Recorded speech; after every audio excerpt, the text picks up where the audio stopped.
Sejam bem-vindas, bem-vindos a mais um episódio da série Diálogos ABPAR. Nessa edição, seguiremos abordando o tema da inteligência artificial. O título deste episódio é IA na Escola. Que perguntas fazemos, que escolhas sustentamos, que práticas construímos? Para conversar com a gente hoje, teremos 3 especialistas que lidam com esse tema diretamente em suas escolas, cada um a partir de perspectivas diferentes, porém complementares. São eles: Daniel Helene, diretor pedagógico da Escola Vera Cruz; Leonardo Pena, diretor de tecnologia da Avenue, São Paulo; Breno Heleno, gerente de inteligência artificial do Poliedro Educação. Francisco Carbonari, secretário executivo da ABPAR, vai fazer uma apresentação mais detalhada de cada um deles. Antes, é importante dizer que este encontro faz parte da preparação do 2º Congresso ABPAR, que acontecerá no dia 19 de setembro, no Colégio Santa Cruz, em São Paulo, com o tema Educação na Era da IA, Ética, Inovação e Outros Desafios. A conversa de hoje é mais um passo nesse percurso para construirmos juntos um olhar qualificado sobre a inteligência artificial na educação. Passo a palavra ao Carbonari, por favor, Carbonari.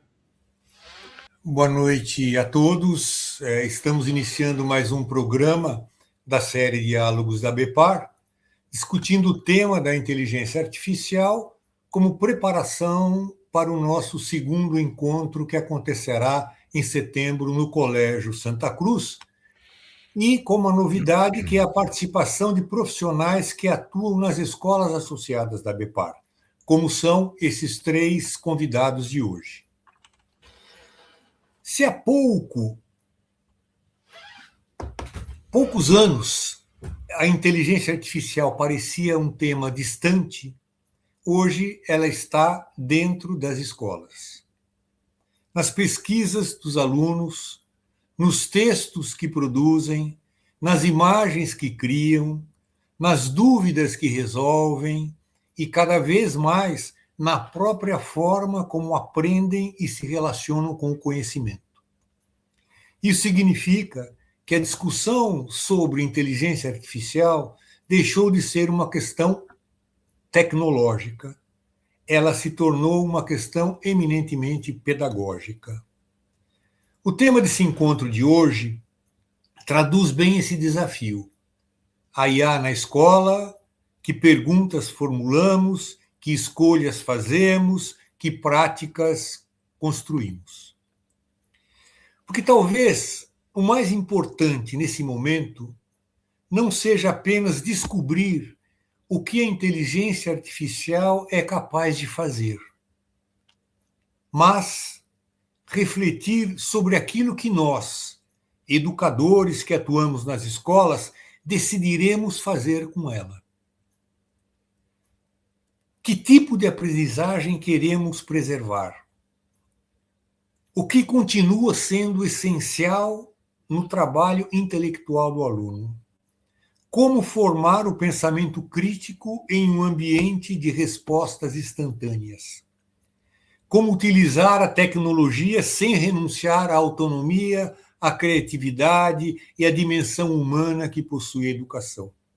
Enfim, como a inteligência artificial pode ajudar na construção do projeto pedagógico de cada escola. Problemas complexos como esses não comportam soluções simples, nem respostas prontas.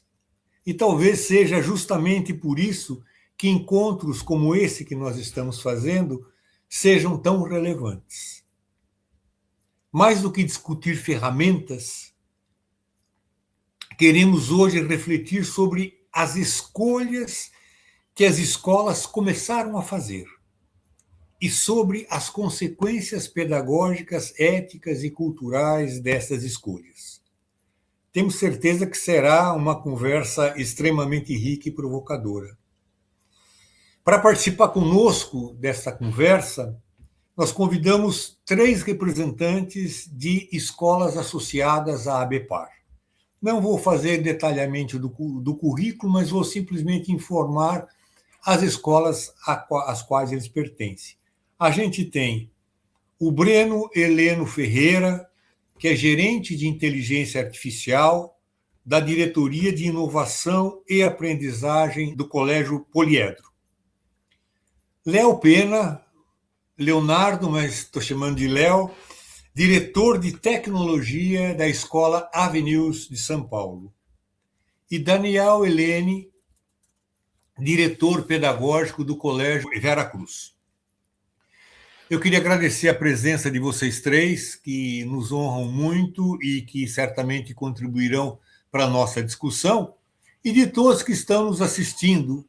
E, para encurtar um pouco a conversa, vamos começar logo o nosso bate-papo e vou passar a palavra primeiramente ao Daniel. Daniel, pode começar. Legal, boa noite a todos e a todas. Francisco, muito obrigado. Elvio, Breno, Leonardo, um prazer estar aqui na mesa com vocês. E acho que a ideia hoje vai ser a gente compartilhar um pouco de alguns processos, como o Carbonari trouxe, né, de como é que a gente tem vivido com a inteligência artificial nas nossas respectivas escolas. Eu preparei aqui uma apresentação sucinta sobre o processo do Vera e algumas questões que eu queria trazer para a gente poder conversar, né? No fundo, acho que a gente fala de um percurso aberto ainda, de muitas perguntas que precisam, inclusive, permanecer abertas para que a gente possa seguir investigando, né? Então, batizei aqui essa fala de inteligência artificial e a escola, investigando caminhos para que a IA seja uma experiência relevante e significativa para os sujeitos do processo educativo escolar. Um subtítulo extenso, mas ele traduz um tanto do que são os desafios que a gente tem vivido aqui no Vera em relação a isso, né?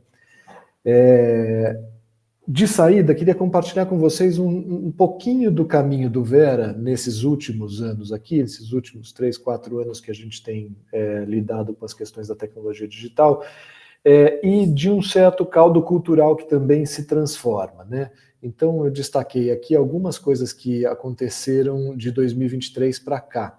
Eu me lembro que, perto do dia 20 de novembro de 22, o ChatGPT foi lançado, a gente, né, todo mundo entrou em contato com aquilo, e aquele final de ano e férias e começo do ano letivo seguinte, foi um ano de todo mundo ficar muito impressionado com as possibilidades da IA generativa, com as ferramentas que estavam acessíveis, inclusive de maneira gratuita para todo mundo. Então, a gente começou o ano letivo de 2023 falando sobre IA, né? Me lembro de entrar, abrir o ChatGPT no telão, quer dizer, criar ali alguma situação de resposta, os professores interagirem um pouco com aquilo, e a gente começar a pensar em algumas diretrizes muito ainda prematuras, né?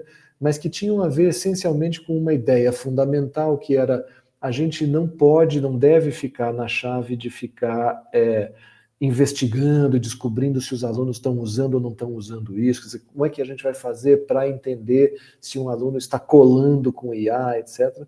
Mas que a gente devia justamente criar estratégias que permitissem fazer com que a gente usasse essa tecnologia a favor das aprendizagens. Agora, ninguém sabia, àquela altura do campeonato, como fazer isso com alguma precisão, né?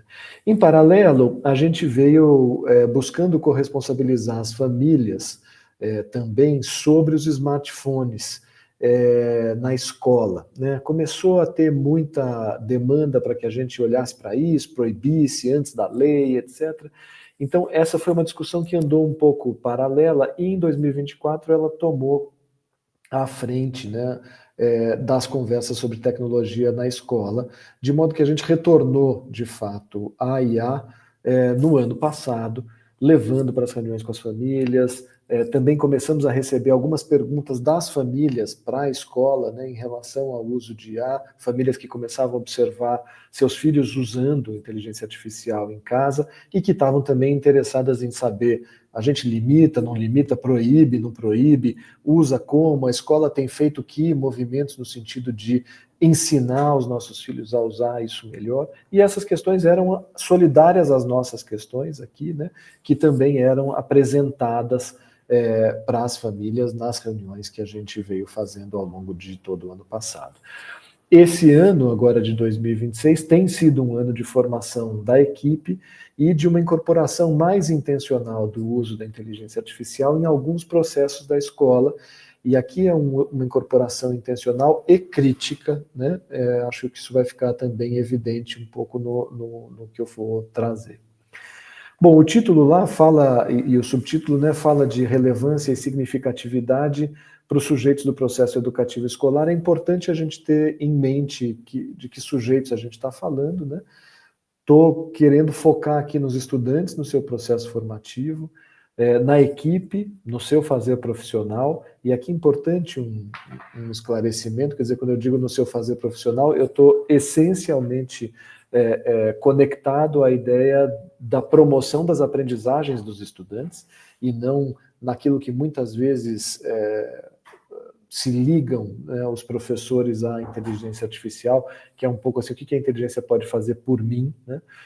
Mas tem algo aqui que é a promoção das aprendizagens dos estudantes, que é intrínseco, né, ao fazer profissional do professor, que precisa ser entendido como sujeito, e as famílias também entendidas como sujeito, mas no seu papel de famílias, né? Acho que desses 3 sujeitos aí, esse último é aquele sobre quem eu pretendo falar menos, mas vocês vão ver que, de alguma forma, a família está presente em várias situações, né?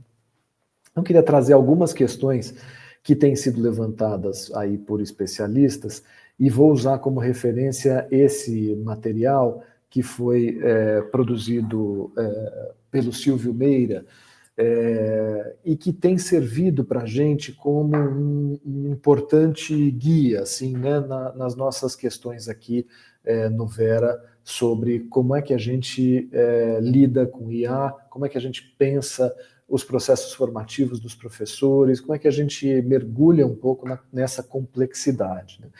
E acho que o que eles trazem é essa percepção de a gente viver com a IA generativa uma ruptura de paradigma. Quer dizer, nós não estamos só diante de uma nova possibilidade, de uma nova ferramenta, né? A gente está diante, de fato, de uma certa ruptura de paradigma em relação a como se produz conhecimento e a como se produz conhecimento escolar. E, na perspectiva desses autores, essa ruptura de paradigma chega num momento em que encontra um sistema que eles dizem já está em crise, esse sistema educacional, né? Que seria, nas qualificações deles, industrial, lento, desigual, pouco relevante. Claro que aqui eles estão pensando a educação como um todo, né? Não estão pensando especificamente nos processos que acontecem aqui e ali em determinadas escolas, né? Mas que, quando esse processo intenso de transformação encontra um sistema que já está em crise, na perspectiva deles, isso torna insustentável continuar a fazer mais do mesmo, né? Quer dizer, essa ideia de que a gente pode, alguma coisa que se desenvolveu aí, a gente vai seguir fazendo aqui, dando a minha aula, cuidando do meu currículo, cuidando dos processos de aprendizagem dos meus alunos, como se isso não acontecesse. Eles dizem isso não é possível, né? E aí acho importante destacar algumas linhas gerais, né, do porquê que isso não é possível. Quer dizer, no que consiste essa mudança de paradigma? Eles vão falar aí de algumas questões importantes, como uma preocupação relacionada à comoditização do conhecimento, ou seja, essa ideia de que o conhecimento é abundante e barato, que ele está disponível absolutamente para todos nós, com uma facilidade imensa, e que, portanto, essa ideia da escola que informa é uma escola que, se não entrou até agora em crise, precisa definitivamente entrar, né? Porque ela perde sentido. A escola precisa, antes de mais nada, cuidar dos processos de formação, não dos processos de transmissão e informação, né? Por outro lado, eles apontam para um colapso da avaliação tradicional, e evidentemente as situações daquilo que a gente concebe como instrumentos de avaliação mais tradicionais, né, provas muito tradicionais, em que a gente espera basicamente que os alunos reproduzam aquilo que foi transmitido a eles, ou mesmo exercícios que medem repetição, ou determinadas propostas de redação, elas, no fundo, se a gente continuar seguindo com elas, sem levar em conta a IA, a gente vai estar avaliando a competência da inteligência artificial, porque é por ali que essas coisas vão se produzir. A gente precisa transformar, inclusive, as nossas formas de avaliação, né? E aí eu acho que as escolas que vêm estudando os processos de avaliação formativa largam um tanto na frente aqui nesse pedaço, né? Eles apontam também para o risco de bolhas e de vieses, né? Porque a gente sabe como funcionam esses algoritmos no sentido de ir isolando os usuários, né? Dentro das suas bolhas. E isso pode reforçar, inclusive, desigualdades dadas aí pelos marcadores tradicionais, pelos marcadores sociais importantes e que a gente já conhece tradicionalmente de gênero, de raça, de território, de nível socioeconômico, etc. Uma ameaça também à identidade docente, quer dizer, se esse professor se define como aquele que sabe o conteúdo, essa autoridade vai estar imediatamente colocada em risco. Apontam para a questão da desigualdade digital, aí pensando no âmbito mais amplo, mas a gente vive isso no contexto menor aqui no Vera também, quer dizer, não são todos os alunos que têm o mesmo acesso à infraestrutura de tecnologia digital como, aqui na escola, né, de maneira uniforme, e a gente também precisa cuidar, eles apontam dessa opacidade dessa governança frágil que, no fundo, vão nos levando, essa falta de transparência vai nos levando a ficar reféns das big techs e do que são as políticas de cada uma dessas empresas desenvolvedoras disso, né? Eles apontam com isso que são também algumas potencialidades, né, com as quais a gente tem trabalhado aqui nos processos formativos.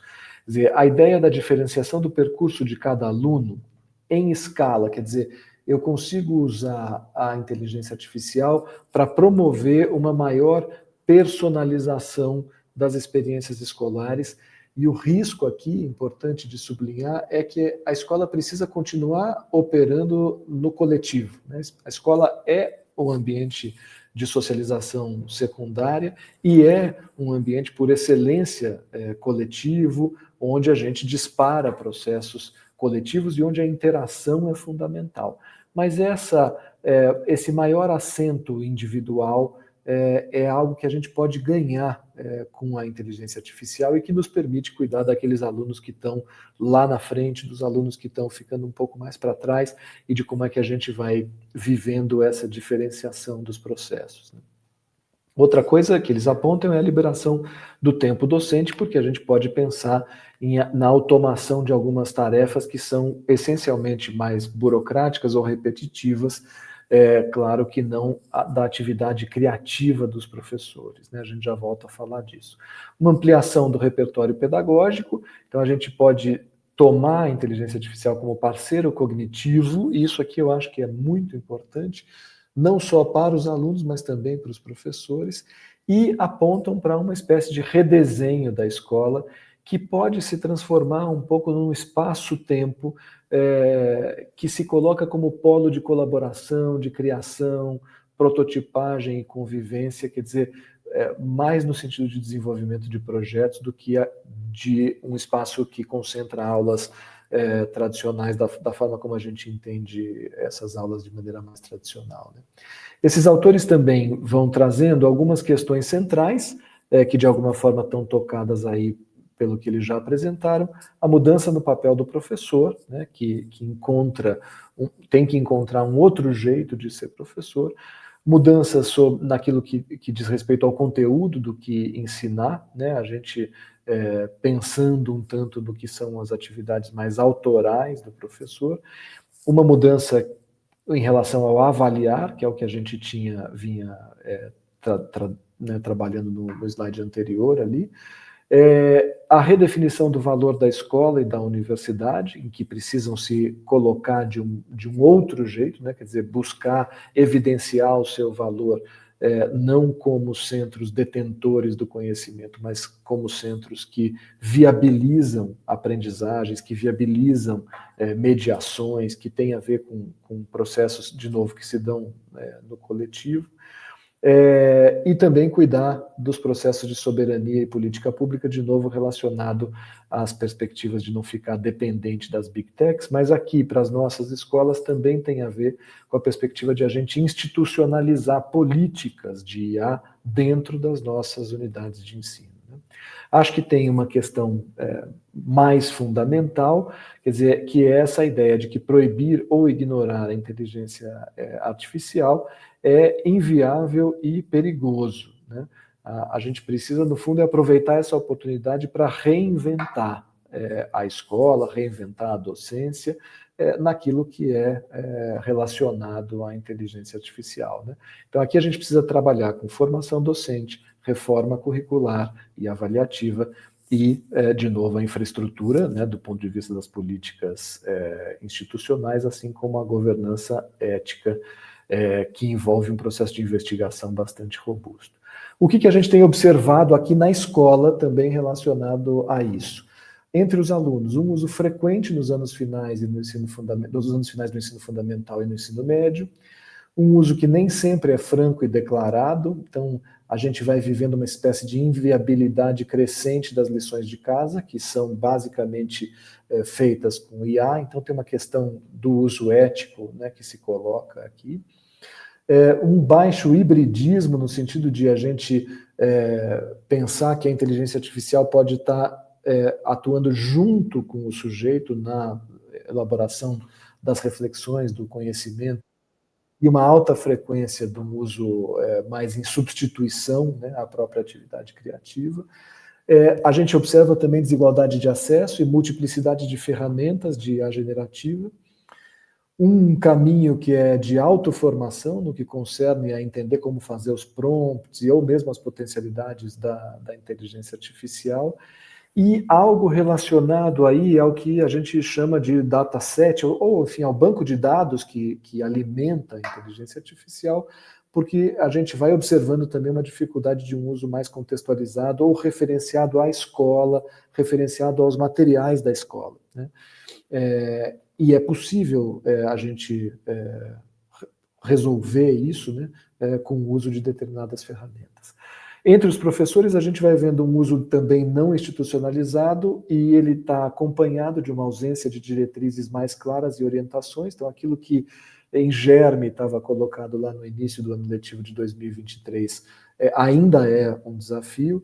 Uma ausência de formação em contexto de trabalho para o uso consciente e significativo da inteligência artificial, porque a gente ainda não sabe o que é um trabalho pedagógico de qualidade com inteligência artificial. Isso precisa ser construído, e esse processo de construção é via um caminho de formação, mas ele alimenta também processos de formação mais consequentes. A gente também constata uma soma de adesões individuais a ferramentas variadas, bastante desigualdade. A gente tem aqueles que nunca se aproximaram de nenhuma ferramenta de craques nas ferramentas. A percepção de que a inteligência artificial também compromete o estudo e a aprendizagem, em vez de torná-los mais possíveis de maneira reinventada, e uma certa percepção um pouco dual da inteligência artificial que vai balançando riscos e benefícios, mas muito medo, né? Acho que é importante sublinhar esse medo e dizer, a gente tem hoje em dia materiais que podem subsidiar isso. Essas diretrizes do MEC a gente tem usado aqui também para pensar um pouco em como é que a IA entra no planejamento, na elaboração de materiais didáticos, nos recursos acessíveis, porque aqui a gente tem também essa questão com os alunos em situação de inclusão, e para a gente pensar em criar assistentes pedagógicos e tutores. E para finalizar, eu já estou estourando, já estou com o tempo estourado, eu queria mencionar aqui algumas convicções que a gente tem, né, construído ao longo desse tempo. A primeira é que a escola não tem como resistir ao desenvolvimento e ampliação da IA no mundo. E, no fundo, não tem por que resistir. Estou usando essa palavra resistir porque às vezes a gente se depara com resistência, né, por parte das equipes docentes, e acho que nesse assunto também, essa resistência é importante de a gente observar, mas é importante a gente levar em conta para tentar superar. A gente precisa entender como ela pode estar a favor, né, como diz ali o terceiro item, um aliado dos processos de ensino, estudo e aprendizagem, e não uma ameaça à profissionalidade daqueles que trabalham com educação. Essa é uma outra questão.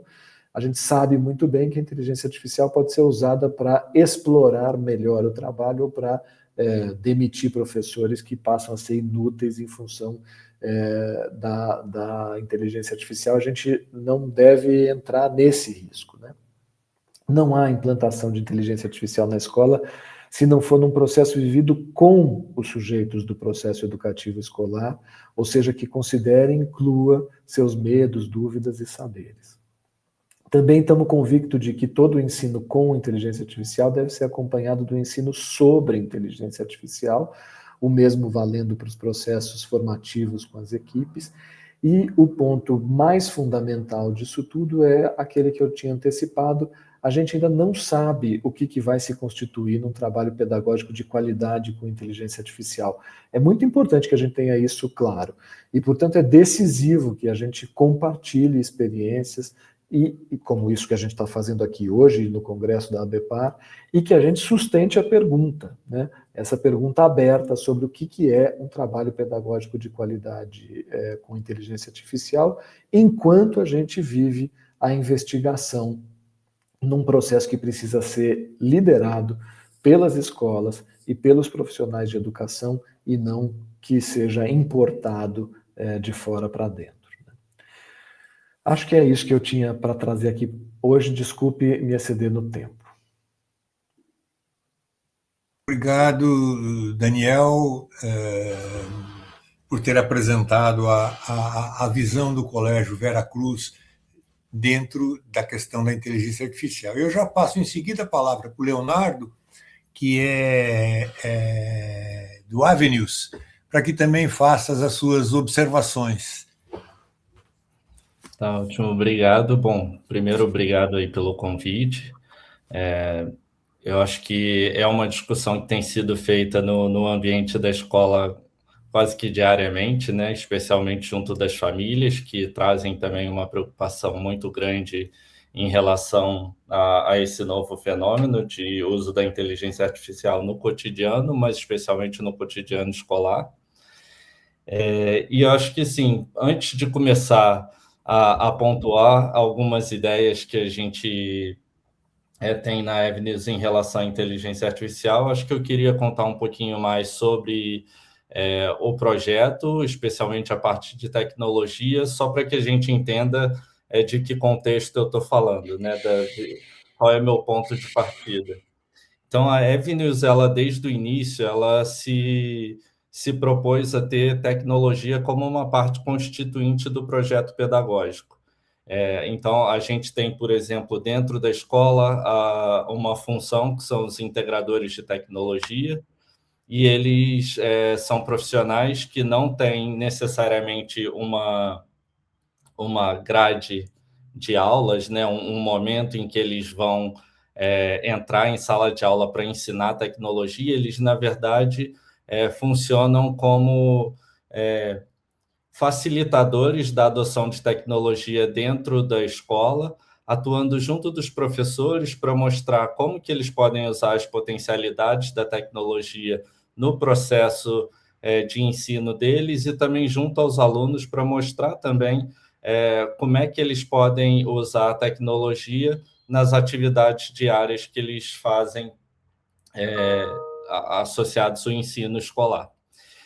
E aí, eu acho que nesse sentido a gente tem uma escola que é extremamente tecnológica, porque todo aluno vai ter um dispositivo próprio. Então, os alunos mais novos vão ter um iPad, os alunos a partir do Fundamental 2 vão ter um MacBook, e isso, claro, gera um cenário em que uma nova tecnologia como a inteligência artificial, ela pode ganhar uma dimensão bastante intensa dentro do ambiente escolar e que precisa ser lidada de forma imediata para que a gente tenha certeza que essa adoção ela está servindo ao propósito do aluno, da escola, dos professores e das famílias, e que não esteja trazendo, na verdade, um resultado negativo para a comunidade. E aí, acho que nesse sentido, por estar imerso em tecnologia, eu acho que um dos pontos que a gente tem tentado tratar muito é como a tecnologia ela não é neutra, né? E aí eu não entro nem necessariamente só na inteligência artificial, eu acho que isso antecede a inteligência artificial, mas é potencializado pela inteligência artificial. Então, é como a tecnologia não é neutra. Tem até uma frase do McLuhan, né, que diz que o meio é a mensagem. Então, de fato, né, a tecnologia ela não tem uma neutralidade e a forma como ela é desenvolvida e como ela se apresenta, ela influi também como ela vai ser utilizada e como que os fenômenos associados a ela vão se desenrolar, seja no ambiente escolar ou seja fora dele. E aí, nesse sentido, eu acho que a gente tenta trazer ao máximo para os alunos, primeiro, essa visão crítica em relação a como a tecnologia está inserida num contexto socioeconômico, ela não está no vácuo, ela não existe no vácuo, então ela é parte da sociedade e tem um fator humano que antecede a própria tecnologia. Então, existem escolhas na construção dessa tecnologia, que são escolhas humanas, que são escolhas de empresas, de grupos que detêm a possibilidade de desenvolvimento dessas tecnologias, e ela também é humana no sentido que a base de dados utilizada, né, o recorte de dados utilizados por essas tecnologias, ele também vem de um processo de escolha e de um processo de treinamento e de construção dessas ferramentas, que é um processo deliberado também. Então, acho que mostrar para os alunos essa visão crítica da tecnologia é um primeiro passo para que a gente comece a poder, na verdade, gerar um uso de qualidade desse ferramental. Então, eu acho que, nesse sentido, os integradores de tecnologia, eles ajudam ao levantar essas discussões e fazer formações junto dos professores, para que os professores sejam também comunicadores dessa informação junto aos alunos e fazendo trabalhos também diretamente junto aos alunos, como, por exemplo, a gente tem a Semana de Cidadania Digital, a Semana de Inteligência Artificial, em que tópicos como esses passam a ser explorados em projetos pelos alunos e permitem que a gente suscite essas discussões junto da comunidade.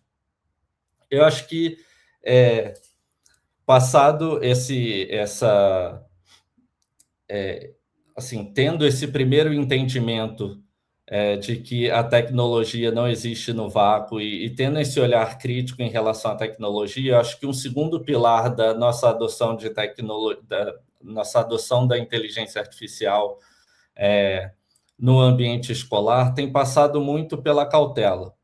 Eu acho que hoje é difícil a gente ter uma visão clara do impacto que essa tecnologia vai ter. A gente tem alguns indícios, então a gente acompanhando o estado da arte da produção acadêmica e daquilo que das observações empíricas, a gente tem alguns possíveis entendimentos de como essa tecnologia ela afeta o processo de aprendizagem, mas mesmo os mais sólidos conhecimentos que a gente já produziu nesses poucos anos, eles, hora ou outra, são contestados. Então, como um exemplo, a gente tem sempre, eu acho que talvez o malefício, ou aquilo que é apontado como o malefício mais comum do uso da inteligência artificial, é o offloading cognitivo, que seria você relegar a tecnologia, todo o processo de raciocínio e todo o processo de cognição que antes seria adotado pelo ser pensante, né, pelo ser humano pensante ali, que está se preocupando ou tentando explorar alguma questão.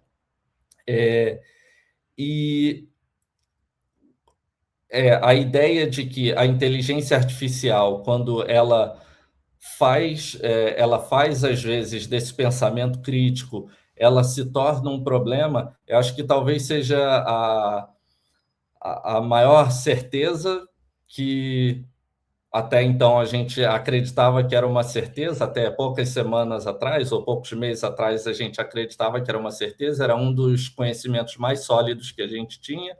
E, recentemente, a gente tem um outro estudo, por exemplo, que sugere que o offloading cognitivo, em certas situações, ele é positivo desde que ele seja de uma magnitude grande o suficiente para que você libere, na verdade, o aluno para fazer um pensamento, uma exploração crítica muito mais intensa no processo posterior ao uso da inteligência artificial. Então, por exemplo, você poderia começar o processo de pesquisa dentro de uma atividade escolar, usando a inteligência artificial para encontrar todos os tópicos, para gerar resumos, para te poupar de um trabalho que, por vezes, ele é mais repetitivo, mas que ele tem o seu valor no processo de aprendizagem, desde que todo esse tempo que você está poupando, ele é suficiente para aumentar o pensamento crítico em cima daquilo que foi pesquisado, ou que ele seja suficiente para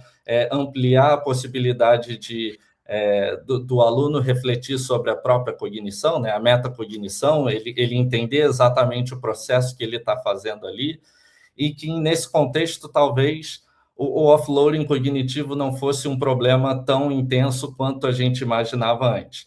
Então, eu estou trazendo isso não para dar uma resposta, na verdade, que eu acho que na minha fala, hora ou outra, eu usei a palavra certeza, mas de certeza eu acho que a gente não tem nada hoje, né? Eu acho que, na verdade, é um momento de muita dúvida, de muita exploração, mas é só para trazer a ideia que a cautela talvez seja a melhor, a melhor medida que a gente pode adotar nesse momento. Eu acho que, como o Daniel comentou, eu acho que não é sobre negar ou sobre excluir a inteligência artificial ou o uso da tecnologia do ambiente educacional, mas eu acho que é um olhar crítico, é um olhar cauteloso de tentar entender que espaços fazem sentido para essa tecnologia e quais espaços talvez não façam sentido, e tentar gerar essa cultura dentro da escola.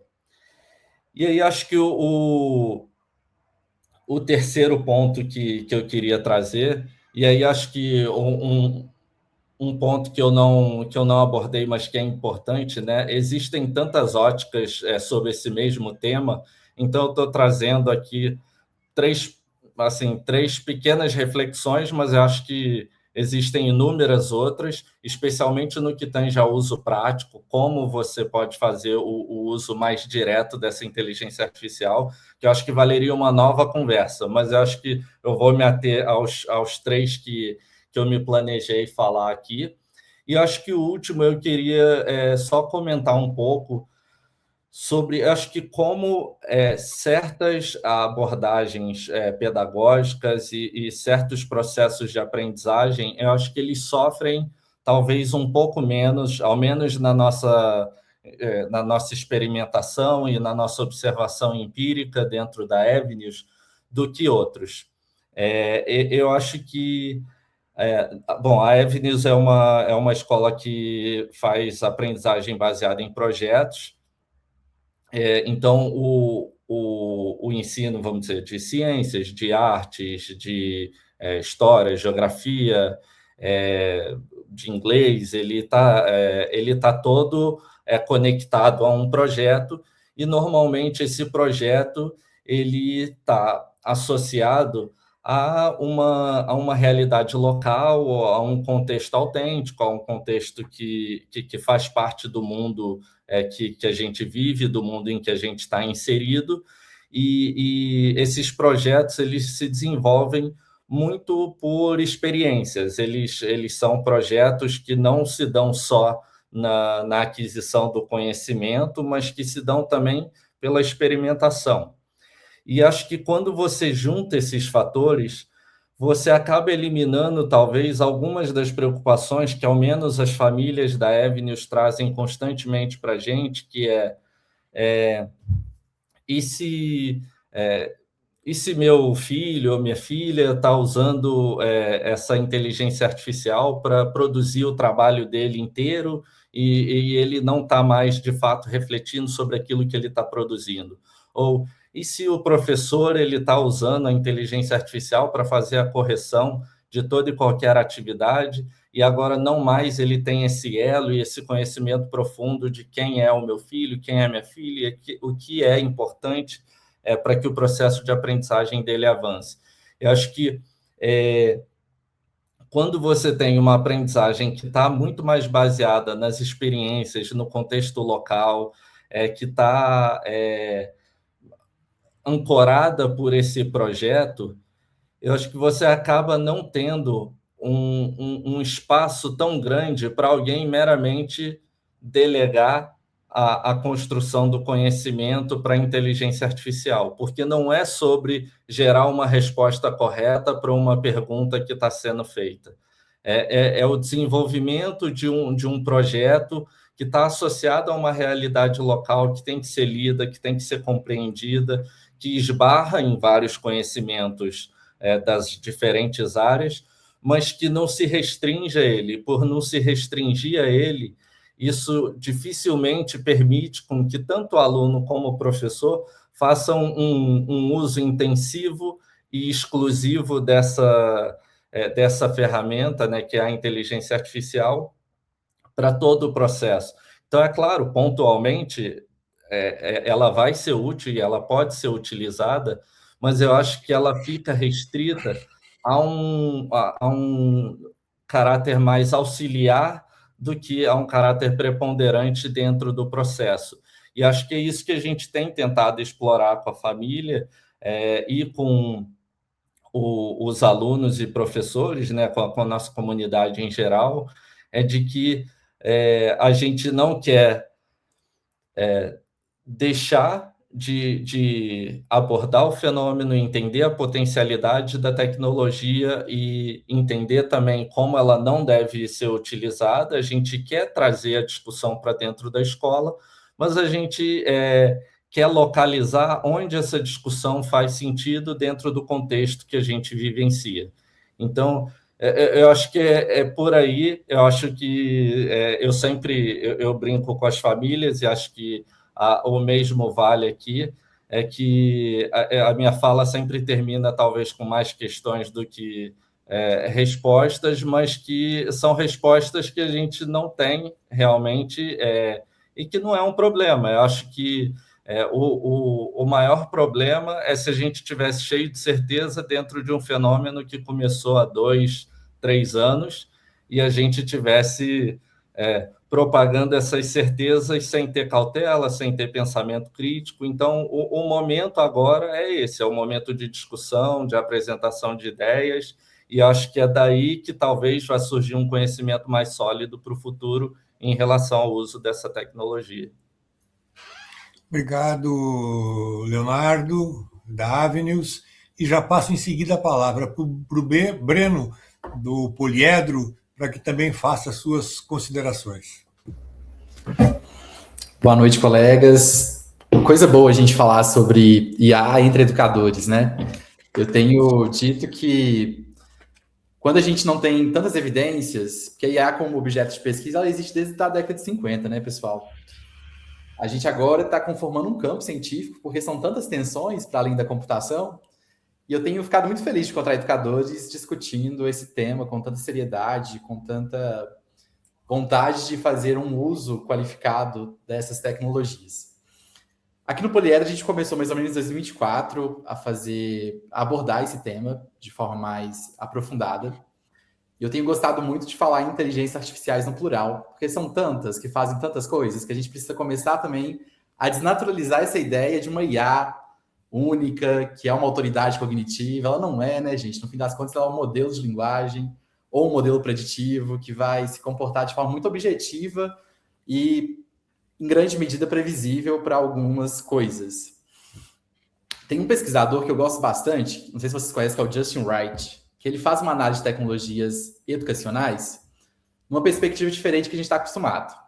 Quando a gente se formou lá nos nossos cursos de licenciatura, há 20 anos atrás, no meu caso, a gente falava muito de tecnologias da informação e comunicação. Mas a IA não é só para isso, né, gente? Ela acaba mexendo até na forma como a gente produz o conhecimento, como esse conhecimento ele é validado. Então, tem uma série de outras características que não cabem só nesse par informar e comunicar, né? Ela acaba atravessando muitas outras perspectivas aí da produção do conhecimento. E esse pesquisador, ele fala para a gente que é legal a gente pensar na IA como uma tecnologia de chegada, que é essa que ela está na mão dos nossos alunos antes mesmo da gente chegar na própria escola. E, de fato, é um pouco disso, né?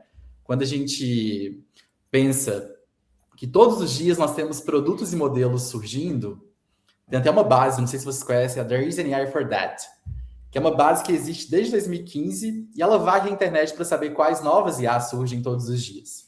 E são quase 50 mil IAs hoje catalogadas para diferentes coisas nesse mundo.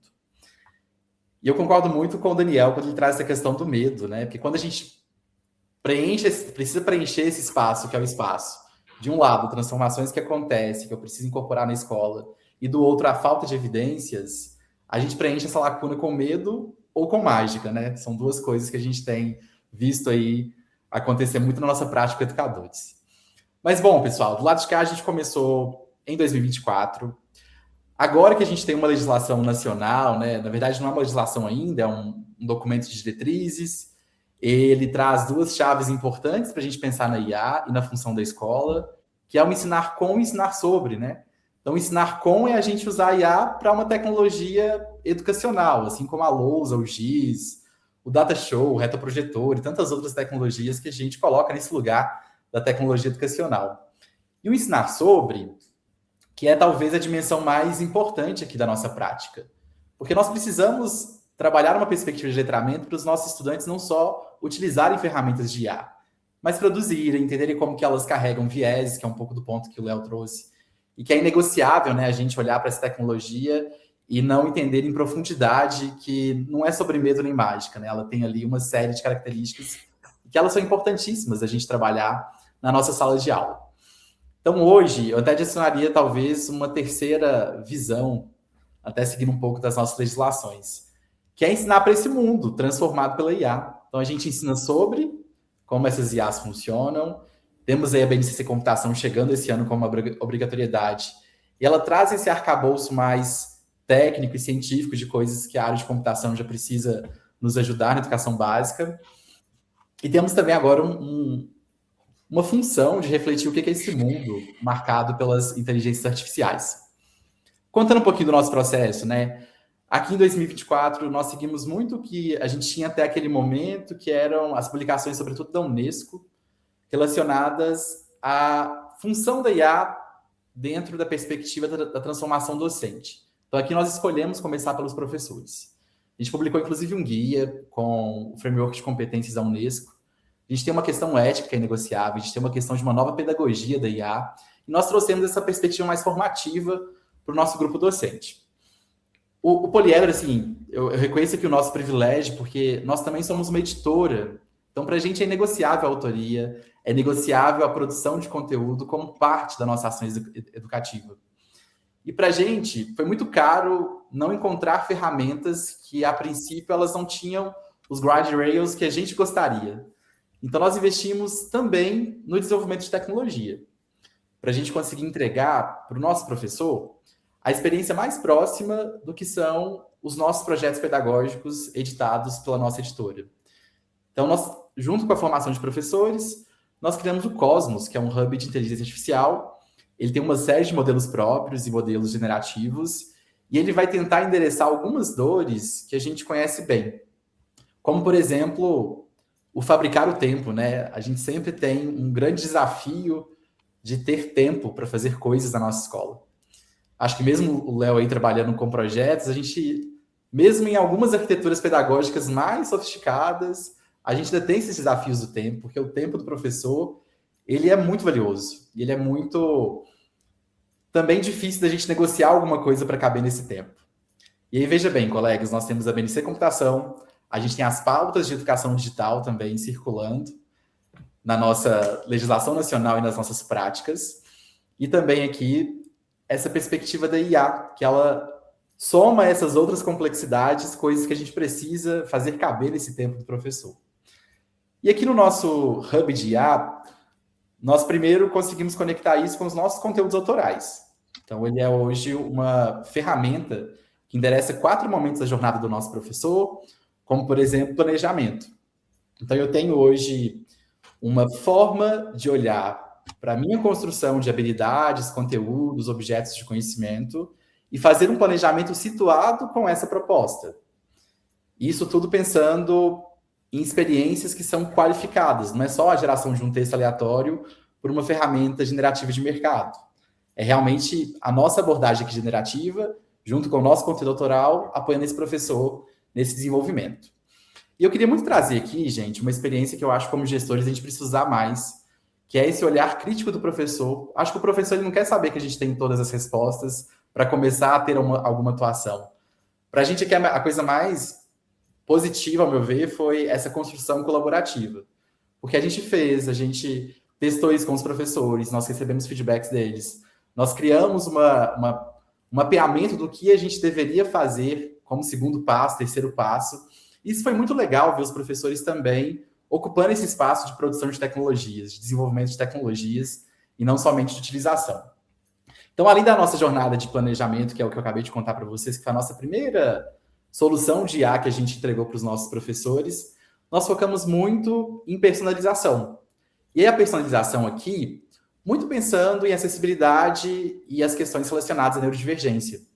Então, a ideia é que a gente consiga fazer, de fato, uma entrega adaptada e mais personalizada possível para um estudante, pensando em todos os desafios que a gente tem na nossa sala de aula, todos os desafios que a gente tem na nossa escola, e que muitas vezes a gente não consegue, de fato, entregar algo personalizado para cada estudante, com uma forma adequada para aquele estudante em especial. Então, aqui hoje a gente consegue fazer essas construções, e aí, gente, é sem gerar nenhuma linha de diagnóstico escrita por IA. O que a gente faz é realmente entender as condições de acessibilidade de cada estudante e fazer as melhores escolhas dos textos autorais que nós, por exemplo, temos, e a transformação desses textos com alguns protocolos de acessibilidade e inclusão. Até uma proposta de construção de instrumentos avaliativos. Tem um desafio muito grande, que é fazer itens por IA. Os itens eles não ficam com uma qualidade adequada, né? Ele até tem um jeitão ali de questão, mas o suporte não é muito bem adequado, principalmente para de linguagens. A gente tem uma dificuldade muito grande desses modelos de mercado trazerem repertórios reais, porque ele nunca consegue assim, fazer um recorte específico de autoria. E aí nós fizemos um trabalho muito grandioso aqui, que foi mapear os melhores itens que existem nos nossos principais vestibulares nacionais. Nós temos também uma autoria e editoria de itens, e hoje a gente consegue fazer uma qualificação de mais de 240 mil itens e cruzar isso com uma seleção feita por IA, pensando, por exemplo, nas questões de acessibilidade.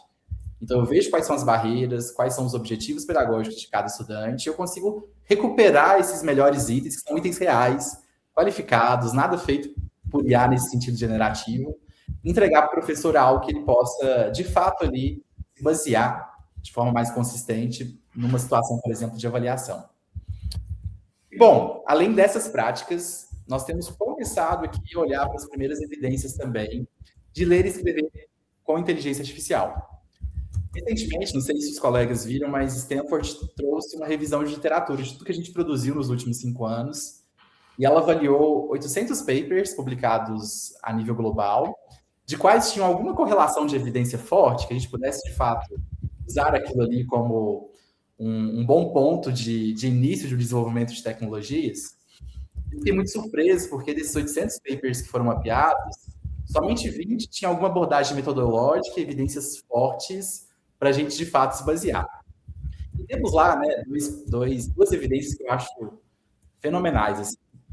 Uma que é um copiloto para estudantes, então um assistente, e aí, seguindo as recomendações, inclusive, da própria Unesco, nós temos uma metodologia que é o pensamento socrático. Então, na prática, a gente não entrega uma resposta absoluta e imediata para um estudante com um simples prompt, mas a gente ensina ali o algoritmo, digamos assim, de chegar naquela proposta de resolução, naquele resultado.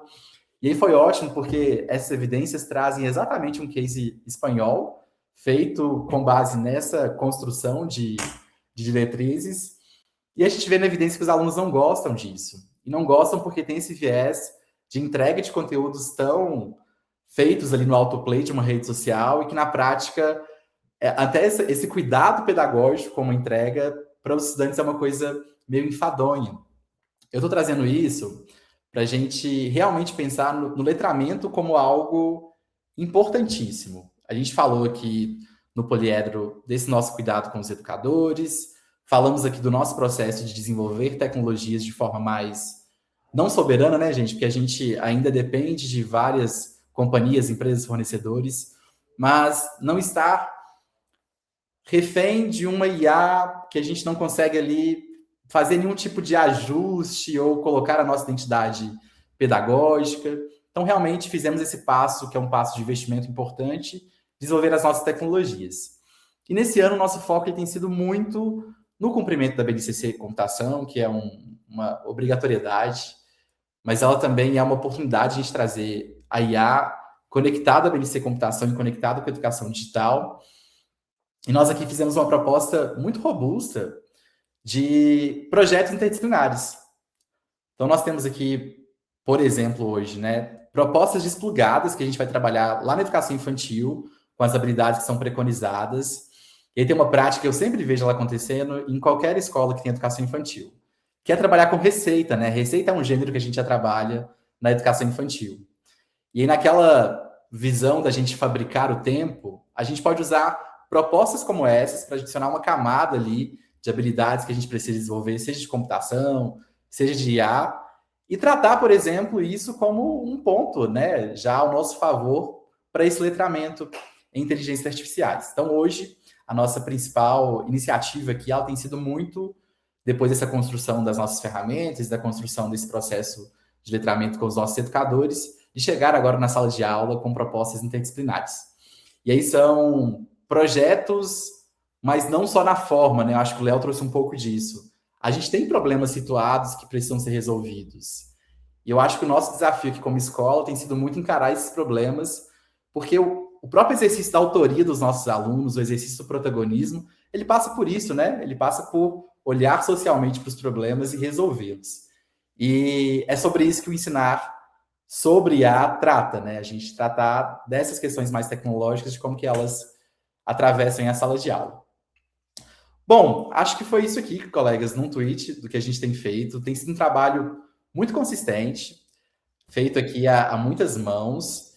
E eu espero, de verdade, que a gente consiga, num horizonte de mais ou menos 1 ou 2 anos, virar essa chave, né? Agora a gente tem as primeiras evidências surgindo e eu preciso compartilhar com vocês o quão bom é fazer tecnologia desse lugar de educador. A gente precisa ocupar esse espaço e fazer coisas que a gente se orgulhe, que a gente também tem algum controle aí para levar para as nossas salas de aula. Obrigado, Breno, pela sua apresentação. Bom, o tema é amplo e difícil você achar um foco, mas durante toda a fala de vocês três, uma coisa que me impressionou e que ficou na minha cabeça foi a questão que nós estamos falando da IA na educação, a IA na escola, a IA dentro desse conjunto de atividades que nós desenvolvemos lá, né? E de uma escola, como o Daniel falou, que está em crise. Não é uma crise que começou agora, nem começou com a IA, mas é uma crise que vem vindo já há algum tempo. Já há algum tempo se fala que a escola, como ela está concebida, não responde mais às demandas da nossa sociedade. E nós estamos falando também de escola genericamente, e existem situações muito concretas. Eu estou falando com 3 pessoas altamente preparadas, que têm uma visão clara da inteligência artificial, que buscam respostas para a inteligência artificial, mas que não é necessariamente a realidade das escolas brasileiras como um todo. Tá certo? Você fala de escolas públicas, você fala de escolas em diferentes regiões e coisas desse tipo. Então, essa escola vive uma crise, tá certo? Não quero fazer uma outra fala, mas só rapidinho.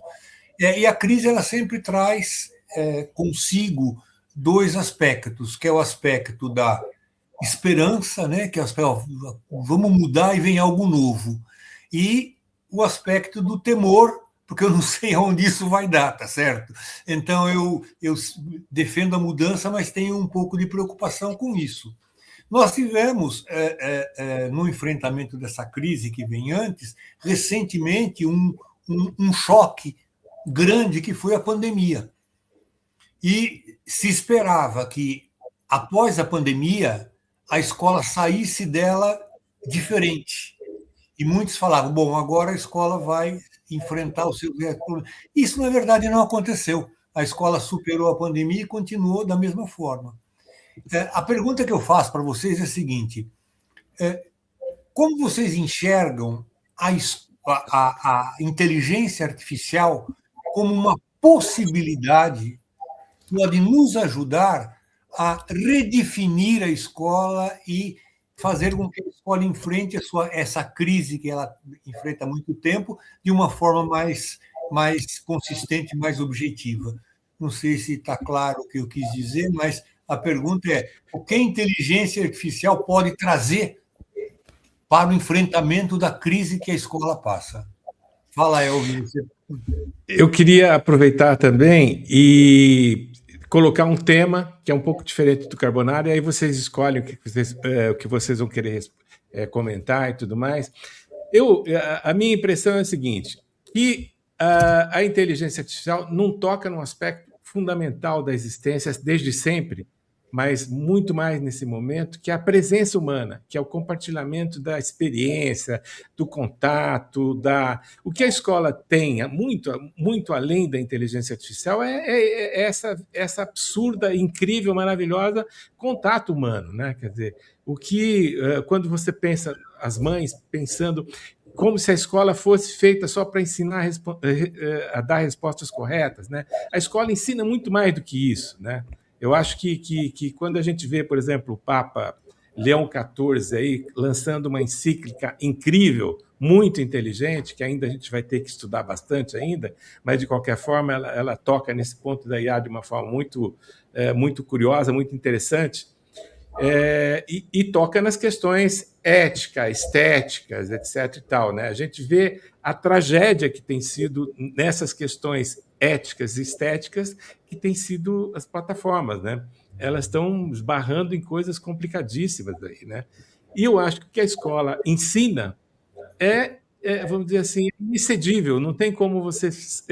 É uma coisa, é um capital, é uma coisa tão maravilhosa que ela faz, que ela dificilmente será superada desse ponto de vista, da presença, do contato. É evidente que o que a IA, o que vocês comentaram, é que temos que aprender com a IA, né?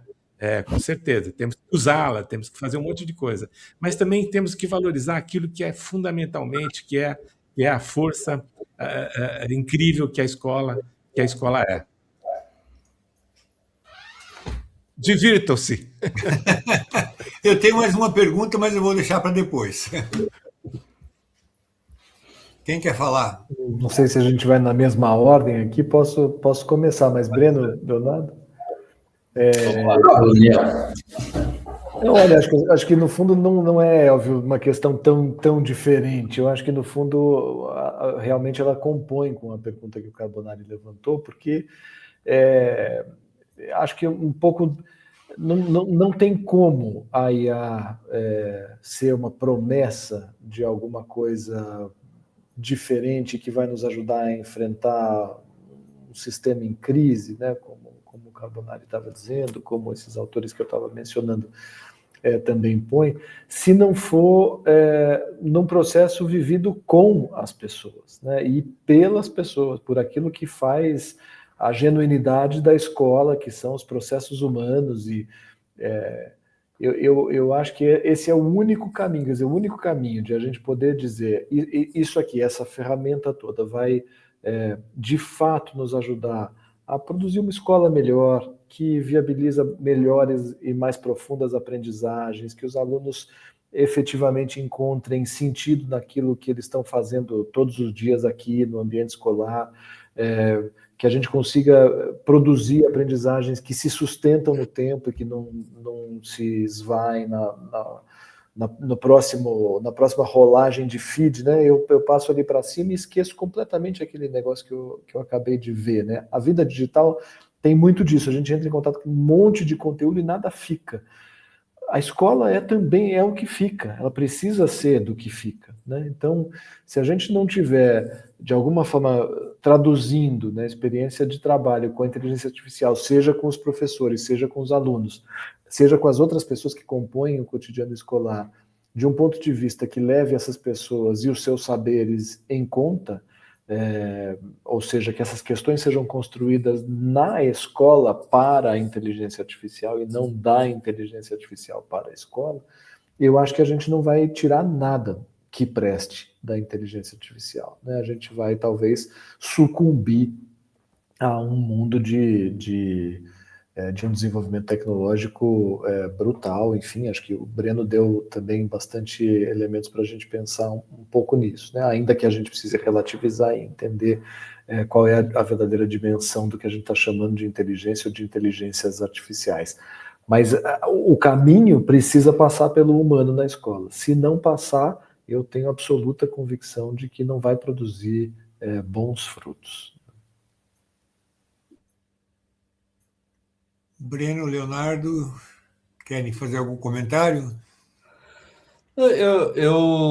Assim, minha impressão sobre, assim, eu também acho que as perguntas elas não estão tão dissociadas como podem aparentar inicialmente. Eu acho que elas têm, na verdade, uma conexão bastante relevante.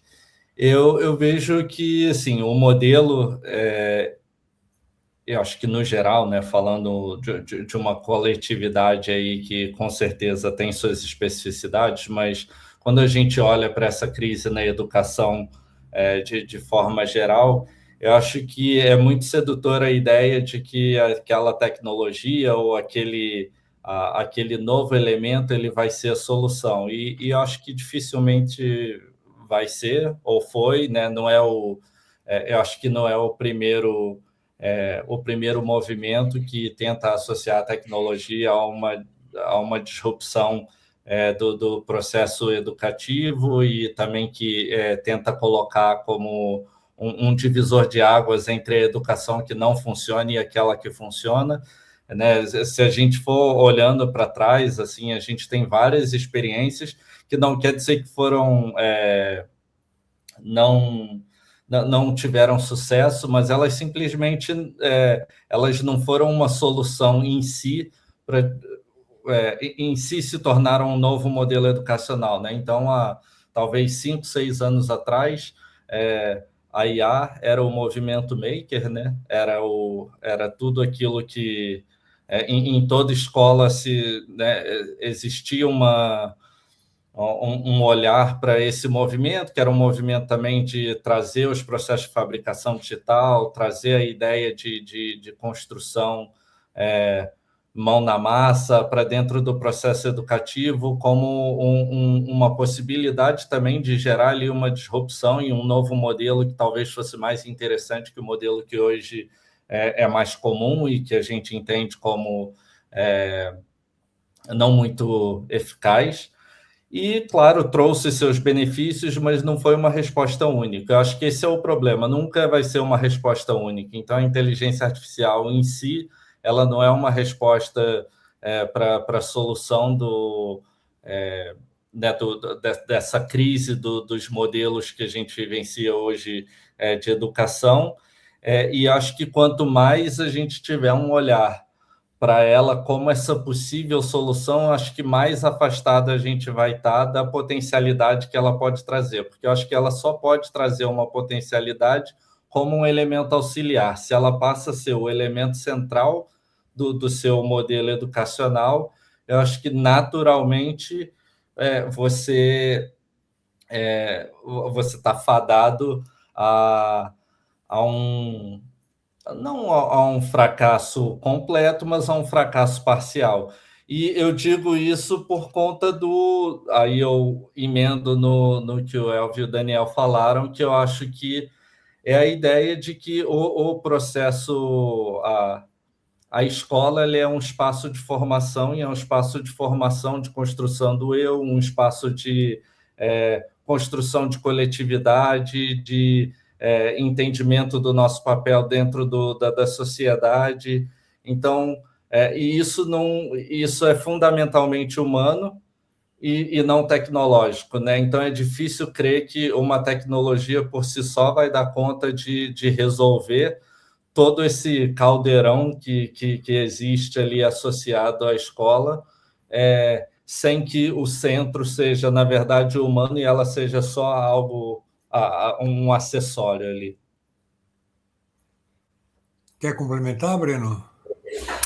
Eu quero, gente. Quero dizer que escola não é só entregar conteúdo mesmo, não é só responder perguntas. Tem muitas outras coisas que a IA jamais daria conta, né? Pensando aqui no nosso estado da arte do que a gente está hoje movimentando. E que também esse papo da gente, às vezes, olhar para a escola e ter uma certa dificuldade de incorporar essas tecnologias, também tem um problema nisso, né, pessoal? Porque os nossos estudantes já estão expostos a essas tecnologias fora da sala de aula, fora da escola.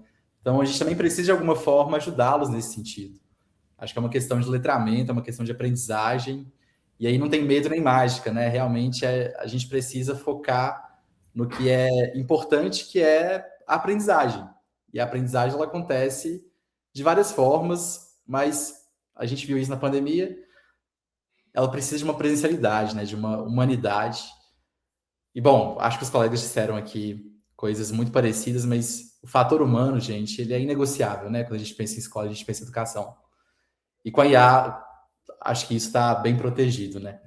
Tanto é que ficamos aí alguns anos nas atividades remotas, extremamente digitalizados, e a gente voltou para o presencial, voltamos para as relações, porque a escola é uma tecnologia, né, social. A escola existe por um propósito. Bom, acho que são essas minhas contribuições.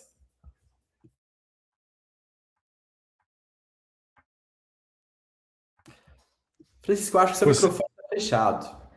Isso. Carbonari. Alguém gostaria de fazer algum comentário a mais? Bom, eu adorei várias coisas aqui. A escola é uma tecnologia social, né? Uma coisa que o Breno acabou de falar, o Leonardo falou algumas coisas, vocês três abordaram coisas bem interessantes. Carbonari, você tem alguma questão para? Eu tenho uma questão. A questão que eu tinha já foi contemplada na fala deles. Não tem. Eu tinha um pouco, agora queria voltar um pouquinho para alguma coisa mais concreta, assim, né? Quer dizer, nesse momento de indefinições, como vocês abordaram, de mudanças sucessivas, ninguém sabe o que vai acontecer. Como é que tem sido? Como é que está acontecendo as coisas na sala de aula, com o aluno fora da sala de aula, quer dizer, envolvendo a IA, né?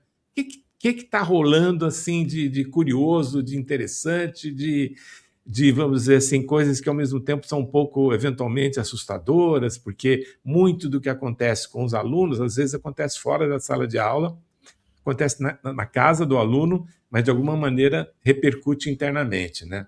Então, talvez vocês pudessem relatar algumas coisas que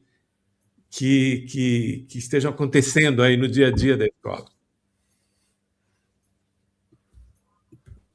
Aberto. Bom, acho que nós estamos melhores que há 2 anos atrás, pessoal, quando a gente estava 100%, digamos assim, refém do pós-primeiro ano do ChatGPT e todos os modelos e empresas que foram surgindo e colocando coisas na mão dos nossos estudantes, das famílias, dos professores.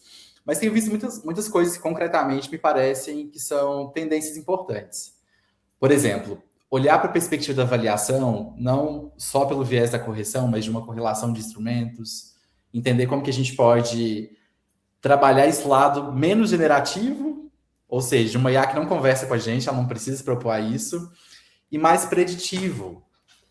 Então, a gente tem muito o que fazer para além, por exemplo, da TRI, que é uma super medida estatística sofisticada para a gente pensar em aprendizagem, pensar em habilidades, e temos uma série de outras agora, de modelos preditivos que são provenientes dessas IAs. Então, acho que esse é um ponto que, para mim, assim, talvez seja dos mais excitantes e percussores. A gente pensar em Learning Analytics que a gente antes não pensava, e nessa correlação histórica de dados que a gente também sempre teve uma dificuldade muito grande de fazer, né? Nosso tempo, novamente aqui falando, ele tem 200 dias letivos, 40 semanas, e a gente olha para esse espaço de tempo e tenta consolidar as aprendizagens, fazer as aprovações que a gente precisa, recompor o que é necessário, mas agora a gente consegue olhar para essa vida escolar do aluno de uma forma mais integrada e pensar a aprendizagem com essas novas possibilidades de Learning Analytics, para mim, é um dos usos mais fenomenais que eu tenho visto.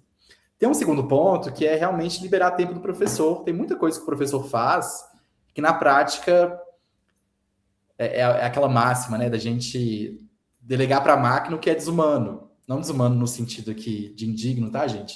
Mas no sentido de que é um trabalho que a gente, por exemplo, historicamente se acostumou a corrigir, tabular e fazer as reflexões qualitativas ao mesmo tempo, né? A gente corrige a prova, ao mesmo tempo está pensando sobre o que qualitativamente aquilo representa. Mas se a gente, por exemplo, tivesse essas correções feitas e o professor pudesse se dedicar mais tempo à análise, à devolutiva concreta desses resultados para os estudantes, a pensar estratégias. Então, vejo que a gente tem usos concretos acontecendo, muito bem situados, e práticas que eu acho que devem ficar, assim, elas não são hype. Como, por exemplo, a gente pensar nessa recuperação de itens, né? É muito difícil pensar numa curadoria humana hoje que não passe por essa ampliação do que as IAs podem oferecer. Seja para encontrar um objeto digital, seja para poder recuperar um item. Então, acho que a profissão docente ela pode se beneficiar muito de coisas que já têm sido feitas há algum tempo e que me parecem ser evidências muito concretas do que pode ser as contribuições. Na gestão também, né, pessoal, acho que ela ajuda a organizar um pouco de coisas que a gente tem historicamente também dificuldades. Não estou falando aqui só de responder mensagens de pais e familiares por um modelo de inteligência artificial. Acho que, inclusive, esse é um uso muito ruim, né? Pensando aqui na manutenção dos afetos que a gente precisa ter na escola. Mas, poxa, que interessante a gente analisar também historicamente as trocas que as nossas famílias têm conosco e entender insights que, às vezes, a gente não conseguiria ter. Então, vejo que existem práticas, é óbvio, muito boas, assim, coisas que realmente podem trazer algum uso pedagógico para ficar aqui nas nossas práticas. Alguém mais? É porque, na verdade... Pois não, fala. Não. Diga, pode falar. Vamos lá, Leonardo. Léo, vamos lá, depois o Carbonari fala. Você tem preferência? Tá ótimo. Eu acho que para citar um exemplo bastante concreto de uso que eu acho que tem gerado impactos positivos é como a gente não tem na App News um currículo estruturado em relação a tópicos específicos que serão cobertos a cada momento. A gente não segue uma estrutura de... a gente tem um livro que a gente vai de um capítulo até o outro. O currículo ele é um currículo... É o currículo que a gente intenciona, mas a análise de como aquele currículo ele vai ser aplicado, ela acontece com base na perspectiva de cada professor e de cada grupo de alunos. Então, a gente sabe aquilo que tem que ser coberto, mas a gente não tem necessariamente a forma de tratar daquele tópico previamente definida. Então, nesse sentido, cada professor desenvolve projetos para os diferentes grupos que eles estão trabalhando múltiplas vezes no ano. e é um processo que vai depender do grupo, do projeto, do momento que a gente está vivendo na sociedade, e acho que o uso de inteligência artificial nesse sentido é muito interessante como um parceiro de construção de possibilidades que o professor depois pode explorar. É quase como se fosse mais um aliado ali num levantamento de possibilidades de como é que certos assuntos podem ser tratados ou podem ser combinados, que dá um ponto de partida para que ele desenvolva o projeto. Eu acho que esse é um exemplo prático que tem, assim, eu tenho visto professores usando com relativo sucesso. Eu acho que ele ainda deixa o professor como, vamos dizer, ele que define o rumo, mas ele está ali, por vezes, assessorado ou, por vezes, ele é ajudado no processo pela inteligência artificial. E aí, só para trazer um outro ponto de concretude também, mas do lado negativo, que eu acho que é interessante também a gente olhar, uma preocupação que a gente tem tido e que acho que tem se tornado cada vez mais presente, ao menos no meu dia a dia também. Eu faço parte do comitê da LGPD, eu sou responsável pelo comitê da LGPD dentro da escola. Eu acho que uma parte que me preocupa e me deixa um pouco acordado às vezes à noite é a questão de dados, uma vez que a gente tem uma facilidade, como o Breno falou, né? O número de ferramentas só cresce, o acesso ele só cresce, o conjunto de dados que você consegue processar hoje, eu digo, cada um de nós, por meio de uma inteligência artificial, ele só cresce também, e aí o incentivo a inserir dados que talvez não fossem apropriados para aquela ferramenta, ele cresce também. E aí eu acho que como a gente lida com isso como escola é um ponto que eu acho que vai se tornar cada vez mais presente no nosso dia a dia e que vai pautar muito das discussões de como é que isso vai ou não vai ser, né, como é que essa tecnologia vai ou não vai ser adotada na escola. Muito interessante, muito interessante. Posso complemento, Elvio? Por favor, por favor. Que eu acho também que a gente precisa falar sobre esses novos marcos regulatórios, né, pessoal? A gente teve agora o ECA Digital, né, Léo? Que foi publicado recentemente. E teve uma prática difundida nas redes, pessoal, de crianças, fotos de crianças em modelos generativos, para a gente poder imaginar as profissões do futuro. E eu não queria deixar de mencionar esse ponto, porque quando a gente olha para essas práticas, no primeiro momento elas parecem ser muito legais e extremamente pedagógicas. Mas a gente está trafegando uma informação ali que ela não é nossa, né? A foto de uma criança tem dados biométricos daquela criança, um modelo de linguagem que processa essas informações sem muito nosso consentimento. Então, acho que para os gestores que estão nos ouvindo, vale muito a pena também dar uma olhada no ECA Digital, que acabou de nascer, e os novos compromissos da escola com relação a esses dados que são muito sensíveis. E a gente também está na iminência de mais ou menos aqui, imagino que esse ano, no próximo, uma legislação específica para regular o uso de IA na escola. A gente tem as diretrizes que foram mencionadas, o Daniel até trouxe na apresentação dele, mas algo com força de lei, tal qual a LGPD, que deve chegar agora para as nossas escolas. Isso é muito importante, que a gente esteja em compliance com essas questões que elas tangenciam o direito, né? O direito social da gente existir numa sociedade que agora é atravessada pelas IAs, né? E a escola como guardião desses direitos, para proteger as nossas crianças, trazer práticas que são realmente pedagógicas e nesse sentido, assim, o letramento do professor também, sabe, pessoal? A gente foca muito em como levar isso para salas de aula, mas a formação de professor ela precisa ser um pilar das nossas estratégias. E é uma formação que não é só para o uso das tecnologias, mas para essa reflexão crítica de como que ele usa, quando que ele usa, o que a gente privilegia com alguns usos ou não. Então, acho que só essas contribuições aí, só complementando o ponto da LGPD, que nos tira o sono todos os dias e que agora a gente tem mais coisas para nos tirar o sono, Léo. Aliás, a Bepar, A Bepar, só um brevíssimo comentário, a Bepar tratou desse assunto no dia 19 agora deste mês, no encontro presencial na sede da Beacon School, justamente sobre o ECA Digital, com uma visão mais jurídica e uma visão mais pedagógica, com duas especialistas diferentes, super interessantes. Mas, Daniel... Eu ia fazer um brevíssimo comentário aqui, também a partir um pouco do que o Breno terminou falando aí, só para destacar, né, que esse processo formativo ao qual o Breno se refere, ele não pode ser concebido como um treinamento. Né? Acho que isso tem sido uma chave para o nosso trabalho aqui no Vera. Né? Quer dizer, a formação para o trabalho com a IA, etc., assentada, inclusive, na ideia mesmo de hibridismo, que eu mencionei um pouco na apresentação inicial, depois a gente pode, em algum momento, falar mais sobre isso, ela é fundamentalmente uma formação que precisa convocar o sujeito e que não é, portanto, um treinamento, não é uma transmissão de receita de como é que você usa essa ou aquela ferramenta. Né? Acho que esse é um campo importante de como as coisas têm acontecido na prática.